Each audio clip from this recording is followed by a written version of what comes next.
Hello everyone, welcome to my YouTube channel. So in this video we will be going to cover our next topic which is maths and conditional statement. हमने अपनी पुरानी video में already data types and variable के बारे में बात कर ली है एंड स्ट्रिंग के बारे में भी हमने उसमें जाना है। तो अगर आपने वो वीडियो नहीं देखी है तो आप डिस्क्रिप्शन में जाके चेक कर सकते हो या फिर मैं आई बटन पे उसका लिंक दे दूँगा। सो आज का हम न्यू टॉपिक अपना स्टार्ट करते हैं जिसमें हम लोग मैथ्स एंड कंडीशनल स्टेटमेंट के बारे में जानेंगे। So without wasting our time, let's get started.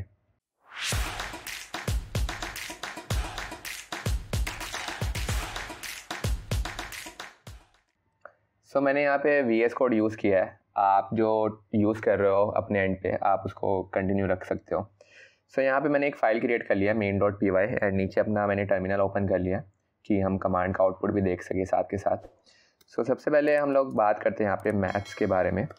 Maths में जैसे कि हम लोग पाइथन में काफ़ी सारे एक्शन परफॉर्म कर सकते हैं, प्लस माइनस, दो इंटीजर को डिवाइड करना या फिर एडिशन सब्ट्रैक्शन, ये सब चीज़ें हम लोग परफॉर्म कर सकते हैं। जानते हैं कि कैसे हम लोग उसका कोड लिखेंगे पाइथन में। लेट्स सपोज सबसे पहले मैं एक वेरिएबल डिफाइन कर लेता हूँ ताकि जो हमने लास्ट वीडियो में कवर किया वो इसमें भी थोड़ा रिकैप होता रहे। यहाँ पर मैं एक ए वेरिएबल डिफाइन कर लेता हूँ जिसमें मैं रखता हूँ 12। यहाँ पे मैं बी डिफाइन कर लेता हूँ जिसमें मैं रखता हूँ 14। अब वन बाय वन इसमें हम लोग एक्शन परफॉर्म करते हैं। सबसे पहले हम लोग यहाँ पे प्लस करते हैं ए प्लस बी को। तो यहाँ पे मैंने प्लस ऑपरेटर का यूज़ किया है यहाँ पे, और अगर मैं इसको रन करता हूँ पाइथन को तो यहाँ पे मेरा आ गया 26। यहाँ पे आप एक चीज़ देखना कि जो भी मैं इसके अंदर प्लस माइनस सब डिवीज़न ये जो भी साइन यूज़ कर रहा हूँ उसको हम लोग प्रोग्रामिंग लैंग्वेज में ऑपरेटर बोलते हैं। तो यहाँ पे मैं लिख देता हूँ साथ के साथ plus operator is use for addition. ठीक है, अगर मुझे इन दोनों को माइनस करना हो तो मैं सिंपली a माइनस बी लिखूँगा एंड यहाँ पे ये आ गया मेरा -2, -12 -14 इक्वल टू -2। अगर मुझे यहाँ पे डिवाइड करना हो तो यहाँ पे मैं a/b लिखूँगा एंड यहाँ पे मेरा डिवाइड आ गया 0.85 एंड ये समथिंग वैल्यू। यहाँ पे डिवीजन पाइथन में दो तरह से होती है। अभी तो देखो मुझे यहाँ पे फ्लोट मिला है, फ्लोट यानी मुझे यहाँ पे पॉइंट में इसका वो मिला है डिवीजन। अगर मान लो कि मुझे पॉइंट में नहीं चाहिए, मुझे एग्जैक्ट वैल्यू चाहिए विदाउट फ्लोट, तो मैं a/b ये लिखूँगा एंड यहाँ पे देखो मुझे 0 मिल गया है। अब पाइथन में देखो डेटा टाइप्स की मैंने बात की थी लास्ट वीडियो में, जैसे उसमें इंटीजर होता है, कैरेक्टर होता है, स्ट्रिंग होता है, फ्लोट होता है। तो पाइथन में कैरेक्टर का कोई कंसेप्ट नहीं होता है, यहाँ पे खाली फ्लोट हम लोग बोल सकते हैं। फ्लोट होता है, इंटीजर होता है एंड एरे वगैरह होता है इसके अंदर। सो दैट्स वाई अगर मान लो कि मुझे कभी ऐसा ऑपरेशन परफॉर्म करना हो जहाँ पे मुझे फ्लोट में वैल्यू नहीं चाहिए तो यहाँ पे मैं डबल स्लैश लगा दूंगा एंड उसका रिज़ल्ट मुझे इंटीजर में मिल जाएगा 0। ये तो हो गई कुछ बेसिक ऑपरेशन एंड इसके अलावा हम लोग और भी चीज़ें परफॉर्म कर सकते हैं इसके अंदर। जैसे कि मुझे अगर यहाँ पे मेरा a प्लस बी तो है ही है जिसके अंदर 12 एंड 14 है, एंड अगर मुझे इसके अंदर मान लो कि 40 को भी ऐड करवाना हो तो मैं डायरेक्टली यहाँ पे डिफ़ाइन कर दूँगा एंड उसके बाद इसको मैं क्लियर कर लेता हूँ, थोड़ा इसको मैं बड़ा कर लेता हूँ, ऊपर कर लेता हूँ। ठीक है, अब मैं इसको रन करता हूँ main.py। तो यहाँ पे मेरा आ गया 12 + 14 एंड प्लस 12 + 14 26, 26 + 40 66। यहाँ पे मेरा रिज़ल्ट आ गया। तो ज़रूरी नहीं है कि मुझे वेरिएबल में ही वैल्यू डिफ़ाइन करनी हो, मैं ऐसे भी कर सकता हूँ। अगर मुझे कि इन केस मान लो सॉरी अगर मुझे विदाउट वेरिएबल डिफ़ाइन करना हो और एक्शन परफॉर्म करना हो तो मैं डायरेक्टली यहाँ पे 12 - 6 डिवाइडेड बाय 2 ले लेते हैं। तो यहाँ पे देखते हैं कि इसका क्या रिज़ल्ट आ रहा है। तो यहाँ पे इसका आ गया 9। ठीक है, पहले इसने सब्ट्रैक्ट किया 12 में से 6 जो कि ये 6 आया एंड देन इसने डिवाइड कर दिया जिसका आ गया 9। तो ये कुछ बेसिक ऑपरेशन हम लोग मैथ्स में परफॉर्म कर सकते हैं। ठीक है, और अगर इसमें आपको कोई डाउट हो तो आप कमेंट सेक्शन में डाल सकते हो। सो अब स्टार्ट करते हैं हम लोग अपना जो नेक्स्ट टॉपिक है, जो कि है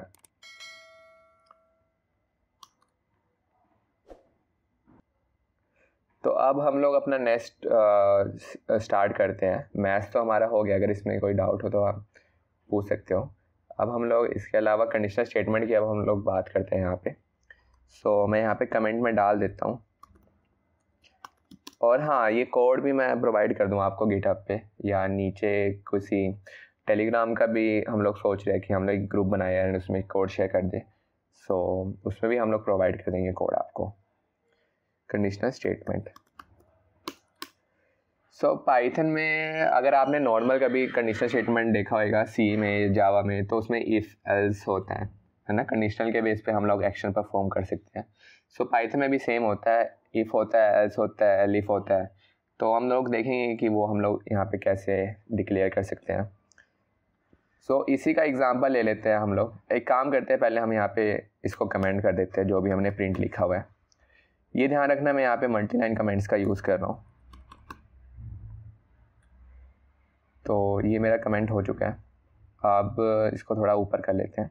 हाँ, तो यहाँ पे मेरा, इसको भी मैं नीचे एक काम करता हूँ, नीचे ले आता हूँ।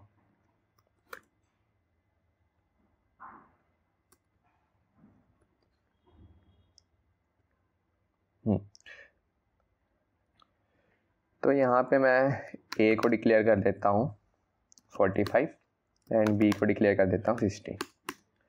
अब यहाँ पे सबसे पहले हम लोग इफ़ ऑपरेशन परफॉर्म करते हैं। तो सिंपली है, मुझे इफ़ मैं यहाँ पे लिखूँगा एंड उसके बाद इसके अंदर स्टेटमेंट लिख दूँगा, कंडीशन डिफाइन कर दूँगा क्या मेरा ए ग्रेटर देन बी है।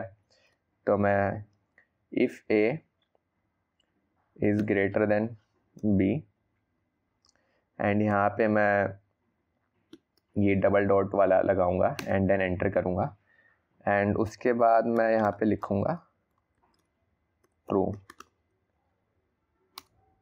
Else false.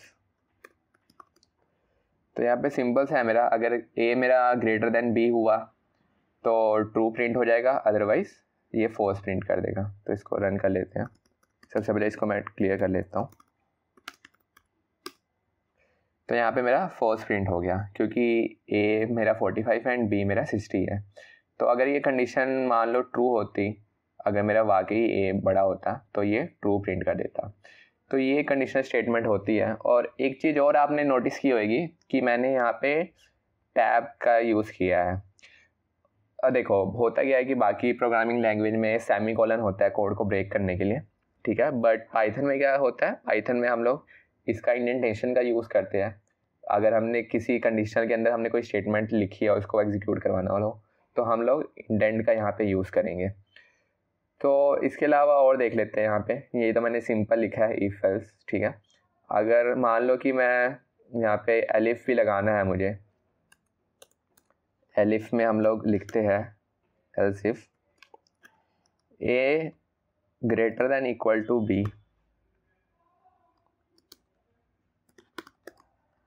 तो मेरा प्रिंट हो जाए ए इज ग्रेटर और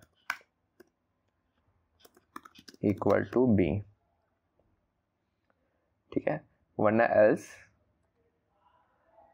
इसको मैं थोड़ा और मॉडिफाई कर देता हूँ। एल्स ए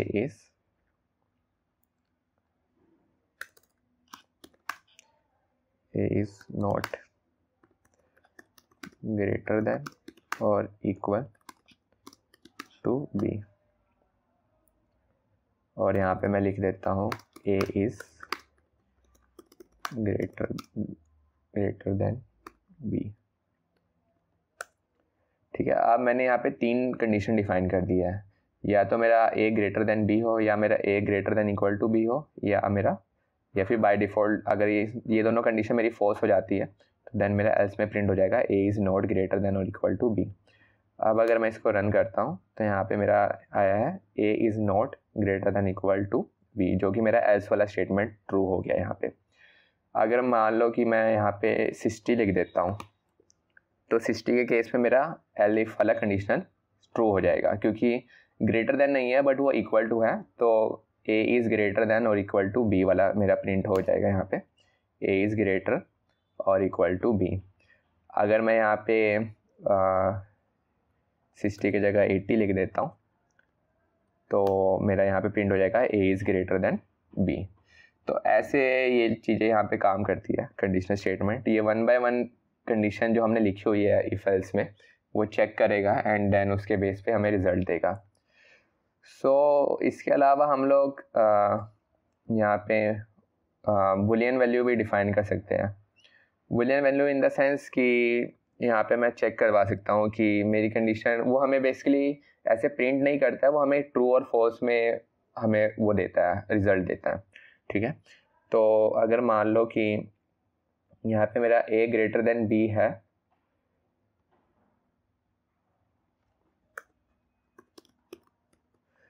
तो एक काम करते हैं, इसको हम लोग एज इट इज़ रहने देते हैं। अगर मुझे आपको कोड देना हो तो आप यहाँ से डायरेक्टली रेफरेंस में ले लेना। ठीक है, मैं इसको कमेंट कर देता हूँ। यहाँ पे मैं बुलियन की बात कर रहा था, तो यहाँ पे मैंने ए लिखा है 60 एंड बी लिखा है मैंने 20। अब मैं कह रहा था कि मुझे ट्रू फॉल्स में चाहिए रिज़ल्ट, तो मैं डायरेक्टली प्रिंट के अंदर A is greater than B लिखूँगा एंड अब देखना, अब इसका रिज़ल्ट आएगा मेरा ट्रू फॉल्स में।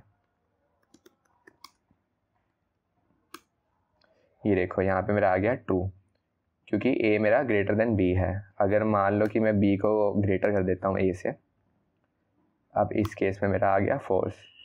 तो ये हमारा आता है बुलियन में, जिसमें खाली रिजल्ट, जिसमें खाली दो ही वेरिएबल होती है, या तो कंडीशनल स्टेटमेंट ट्रू होएगी या फॉल्स होएगी।